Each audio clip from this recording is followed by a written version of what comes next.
Good morning বন্ধুরা, ছায়া daily ব্লগে সবাইকে স্বাগত জানান। আজকে তো শনিবার, নিরামিষ। সকালবেলা কাজকর্ম সেরে আর রান্নাঘরে চলে এলাম। এই যে এখানে মশলা কষছি ঘুগনি করবো বলে। তা ঘুগনি বানাবো। এই যে মোটরও সেদ্ধ হয়ে গেছে, এখানে প্রেসার করে মোটরটা সেদ্ধ করে নিয়েছি। আর এখানে কড়াতে মশলাটা কষিয়ে নিচ্ছি। চল ঘুগনিটা সাঁতরে নিই, তো দাদাভাইকে মুড়ি দিয়ে আছে, মুড়ি ঘুগনি খাওয়া হবে টিফিনে। মশলাটা কষি ঘুগনিটা বানিয়ে নিয়ে পরে দাদাভাই কাজে বেরোবে, আবার খেতে দেবে। চলো বন্ধুরা, ঘুগনি তো যে হয়ে গেছে, আর এর মধ্যে একটু ধনে পাতা দেবো আর ভাজা মশলা দেবো। ভাজা মশলা করে নিয়েছি, অল্প করে একটু ভাজা মশলা দিয়ে দিলাম আর ধনে পাতা ছড়িয়ে দিচ্ছি। চলো ঘুগনি আমার রেডি, এবারে মুড়িটা বেড়ে খেতে দিয়ে দেবো। চলো বন্ধুরা, এই যে দেখো মুড়ি আর ঘুগনি তো বেড়ে দিলাম মেয়েকে আর তোমাদের দাদাভাইকে খেতে। চলো ওরা বাপ মেয়ে খেয়ে নিক, আমি আর ছেলে পরে খাবো। ছেলে উঠলে তারপরে মা ছেলে খাবো। চলো ওদেরকে দিয়ে দিই, দিয়ে আরও কাজ বাকি আছে, কাজগুলো সারবো। চলো বন্ধুরা, টিফিন তো খাওয়া হয়ে গেছে, আর এই যে রান্নাও বসিয়ে দিলাম। কড়াতে তেল দিয়ে দিচ্ছি। এদিকে মুগের ডালও ভাজতে বসেছে, একটু ডাল করবো।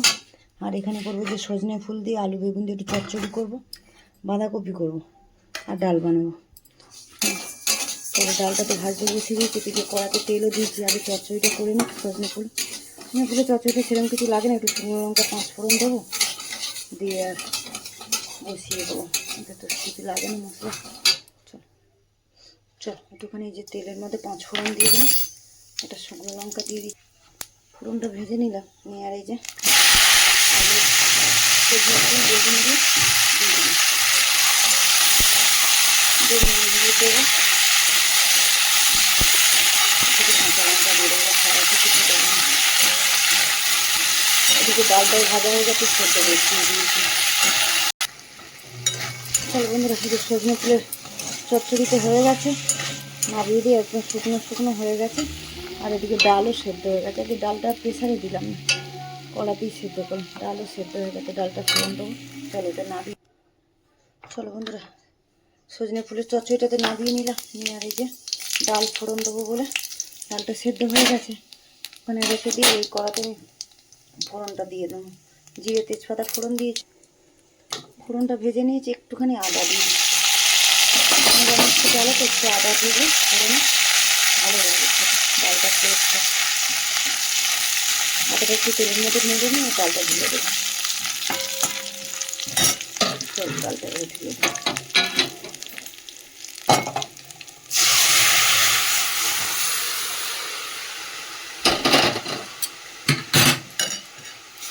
এখানে মিষ্টি দেবো, যারা ঘি খায় তারা ঘি দিতে পারে। আমি তো ঘি আমাদের পছন্দ করে না, এই জন্য একটু মিষ্টি দিয়ে দেবো স্বাদের জন্য।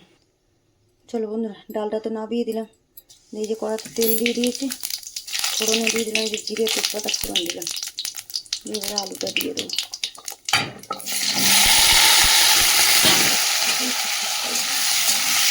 আলুটা একটু ভেজে আমি তারপরে ততক্ষণ মশলাটা রেডি করি। আর এদিকে ভাতের জলে বসিয়ে দিয়েছি, ভাতটা আমি বসিয়ে দিয়েছি। চলো আলুটা তো ভেজে নিলাম, তেলের মধ্যে যে মশলাগুলো দিয়ে দেবো। টমেটো দিলাম, কাঁচা লঙ্কা, জিরের গুঁড়ো, ধনের গুঁড়ো, নুন, হলুদ সব মশলা দিয়ে দিয়েছি। আর এখানে দেবো এই যে কড়াইশুঁটিও দিয়ে দিলাম, পরে বাঁধাকপি দেবো। তো মশলাটা কষিয়ে বাঁধাকপিটা দেবো, সব মশলাটা কষানো হোক।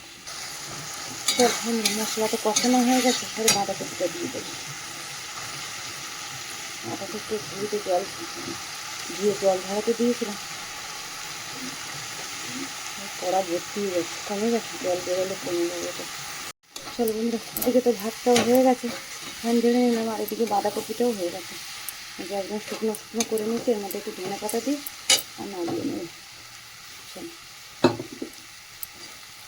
রান্না শেষ, এবার চান পুজো করবো, মেয়েকে খেতে দেবো। ওই জলটা সুন্দর মতো।